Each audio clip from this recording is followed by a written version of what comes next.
Salut fraților, eu sunt Riop și astăzi ne regăsim pentru un nou episod pe GTA. De fapt pentru primul episod, oameni buni, pentru că ultimul video care l-am postat pe canal a fost cu Call of Duty Black Ops 1 Zombie, în mod zombie. Acum, fiți atenți ce culoare mi-am făcut pe Insurgent.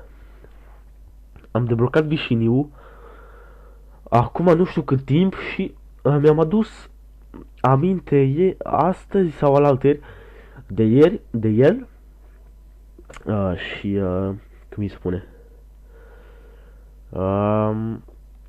am pus vișiniu cu roșu pe ea pentru că îmi place, cum îi spune, îmi place vișiniu mult și roșu. Și verdele lime îmi place foarte, foarte mult, deci verdele deschis.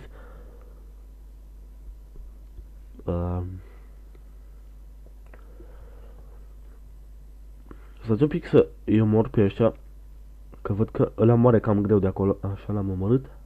Bun. Bun. Cum îi spune, sunetul de la sunetul de la video, de la joc, nu o să-l mai auziți, pentru că face prea mult zgomot, oameni buni, nu mi se mai aude, mi-acoperă vocea.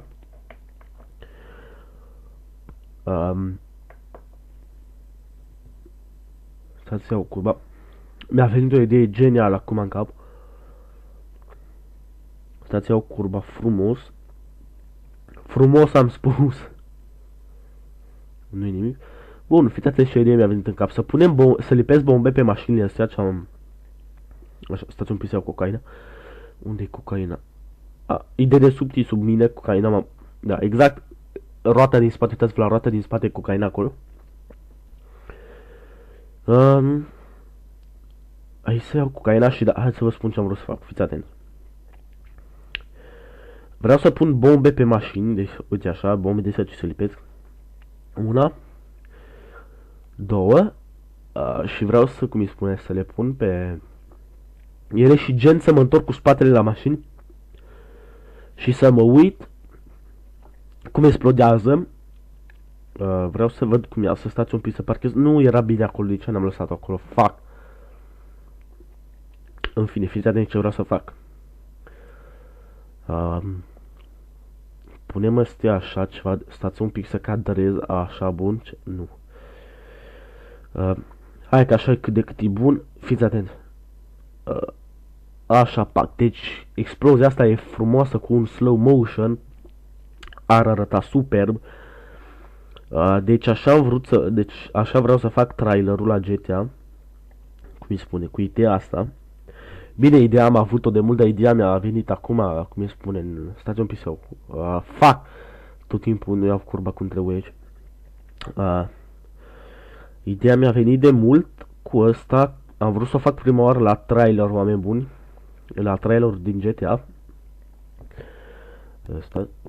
La trailerul din GTA, pentru că mie îmi plac tot ce explozie, toate nebunile astea, mie îmi plac foarte, foarte mult și stați un pic că tot apare aici. Vreau să fac update, calculatorul vrea să fac update și eu nu vreau să-l fac acum pentru că eu trebuie să meditez video și trebuie să, cum îi spune, să fac, trebuie să îl postez pe YouTube și după aia o să fac update-urile. Și, cum îi spune, dacă vreți o să fac și Q&A.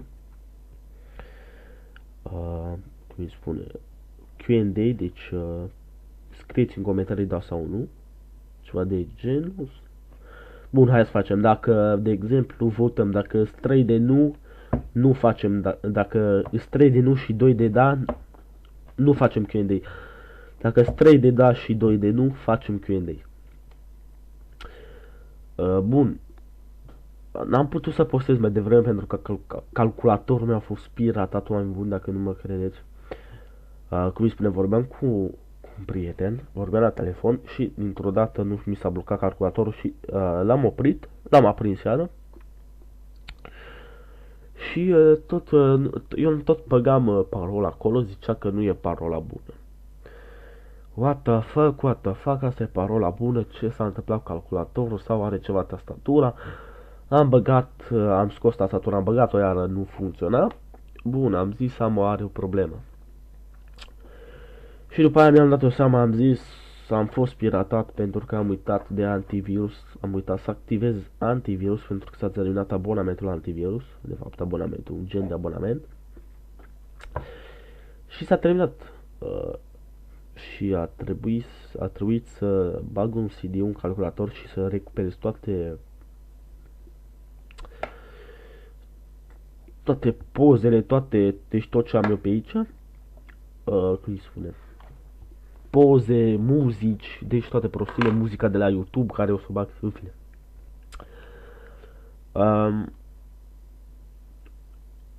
Și cum îi spune, acum am băgat iar abonamentul de la antivirus, sper să nu mai pățesc așa ceva pentru că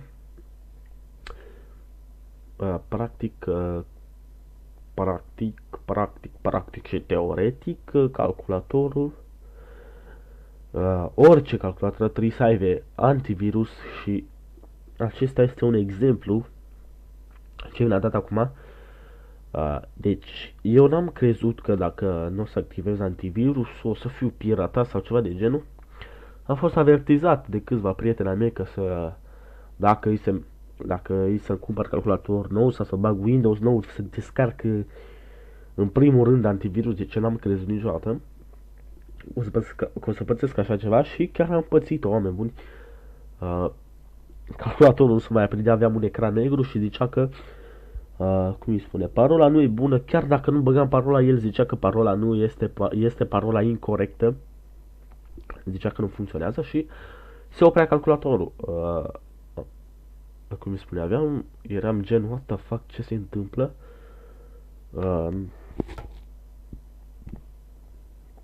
Și nu știam ce să fac, eram panicat, what the fuck, toate programele mele, toate alea ce fac cu ele.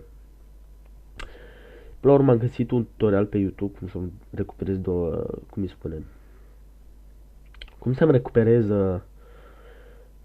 chiar m-am băgat în camion, cum să-mi recuperez toate programele și toate ce le-am avut pe calculator și am reușit să le recuperez și după aia, oameni buni, am dat restart la calculator și am băgat din nou Windows-ul și am fost foarte norocos că am putut să îmi recuperez asta, cum ne spune, programele și toate astea. Dar tot am uitat de un program pentru că programul ce trebuia la ăsta de editat, deci nu îmi băgam videoclipurile în programul de editat, zicea că nu pot să le bag pentru că n-am codex sau ceva de genul, trebuie să mă duc să-l descarc pe internet și să caut unul care n-avea virus, pentru că de fiecare dată când descărcam antivirus, imediat sărea și spunea că are virus și are tatatam, că ăsta nu e bun, că nu știu ce. Și până la urmă am luat unul care e bun și văd că n-are nimica. Deci calculatorul funcționează foarte bine, procesorul chit că e un i3, nu se, cum îi spune, nu face prea multe eforturi, deci calculează foarte repede. Mă uit că are aici un ceas și folosește numai 20% procesorul, 35, 30, în fine, nu o să stau să număr tot timpul acolo. Acum parapet, eram sigur. Nici n-am apucat să spun că mă bag în parapet acum, dacă nu întorc și chiar m-am băgat, în fine. Zgomot, nu știu dacă am spus sunetul, nu o să se mai audă de la jocuri, nu o să se mai audă sunetul, fiindcă face zgomot. În fine, cred că l-am spus la începutul, da, l-am spus când îi băteam pe acolo. Da. Sper să nu se audă zgomotul de la calculator, dar nu face zgomot așa tare. ventilația. I-am dat drumul, cum zice, la cooler, i-am dat să meargă un pic mai tare pentru că e vara, oamenii, o căldură și mi-e frică să nu se, cum îi spune, să nu se încălzească prea tare. Calculatorul am mai băgat, cum îi spune, am mai băgat eu un cooler înăuntru. Deci uitați-vă și voi ce oameni. Ia stați un pic să mă bag un pic în el. Așa. Deci fiți ce oameni. Se bagă în noi fără niciun motiv. Uitați-vă de ce merg la așa tare cu mașina din fața noastră. În fine. Hai să luăm pe aici. Poc. Da. Deci fiți atenți, ieri am postat videoclipul cu Black Ops 1 Zombie și am uitat să-l pun pe pagina de Facebook. Am uitat să-l pun, deci l-am băgat pe calculator, cum îi spun, l-am pus pe YouTube, l-am uploadat pe YouTube, de tot și după aia mi-aduc aminte, după ce am oprit calculatorul, după ce am mâncat și după ce m-am dus să fac un duș, oameni buni, și după aia să mă culc, am uitat să pun, cum îi spune, să pun videoclipul pe YouTube, pe Facebook, pe pagina de Facebook. Ce fac acum? Și după aia am spus, las că-l pun mâine. Și acum e pe pagina de Facebook, dacă vă uitați. E pe pagina de Facebook. Deci vă dați seama să-mi uit ca să-l pun pe pagina de Facebook, oameni buni. De obicei nu prea uit chestii de genul ăsta. Nici când fac videoclipuri cu colegul meu de The Gamer Squad, când facem videoclipuri pentru canalul The Gamer Squad, nu uităm niciodată să facem chestii de genul. Bine, eu sunt cu, cum îi spunem, cu partea tehnică de pe canalul de Gamer Squad. Eu sunt cu partea tehnică și Andrei, de fapt colegul meu, e cu postatul pe Facebook, cu pozele și cu alea. Eu sunt mai mult cu YouTube-ul, cu editarea și cu uploadarea videoclipuri pe YouTube. Stați un pic, am luat-o la vale. Oh shit, drept în copac. Hai să urcăm pe aici. Sper să nu alunece cauciucurile. Așa. Da, cauciucurile acum. Bine că am spus cauciucuri.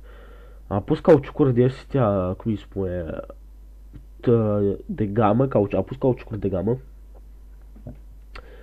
Și ăstea cam alunecă când urci, de exemplu, un deal sau ceva de genul.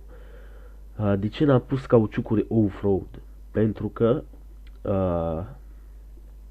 cum îi spune, cu cauciucurile astea care nu sunt off-road, deci prinzi mai multe viteze pe autostradă, pe stradă, prinzi mai ajută, de fapt nu că ajută, dar stai, ce am astăzi cu copacii, în toți copacii m-am băgat, deci nu există copac în GTA să nu mă fi băgat eu în el.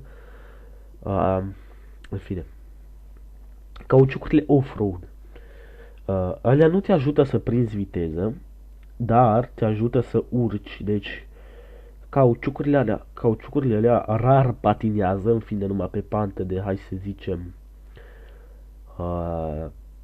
40-50 de grade patinează. Dar eu tot timpul pe mașinile astea de munte, eu tot timpul pun cauciucuri off-road. Ca de exemplu pe Brawler, cauciucuri off-road, pe Jeep, ăla cum îi spune, am uitat cum îi spune.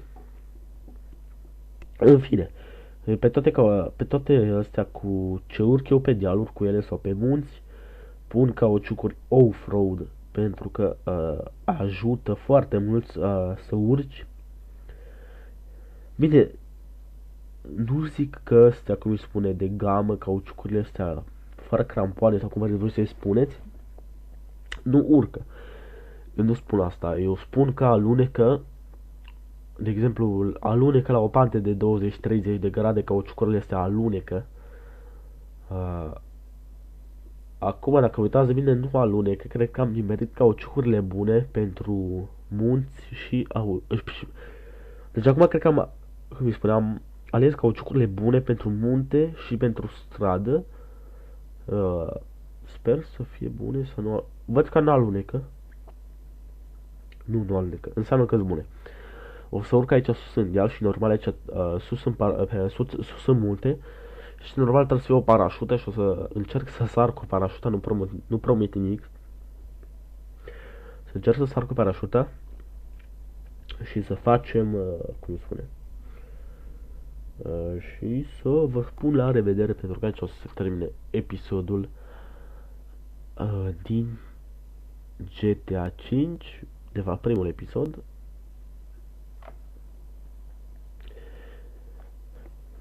Și o să cam atât cu acest videoclip, oameni buni. Eu am fost Triop și noi ne revedem data viitoare. Pa, pa!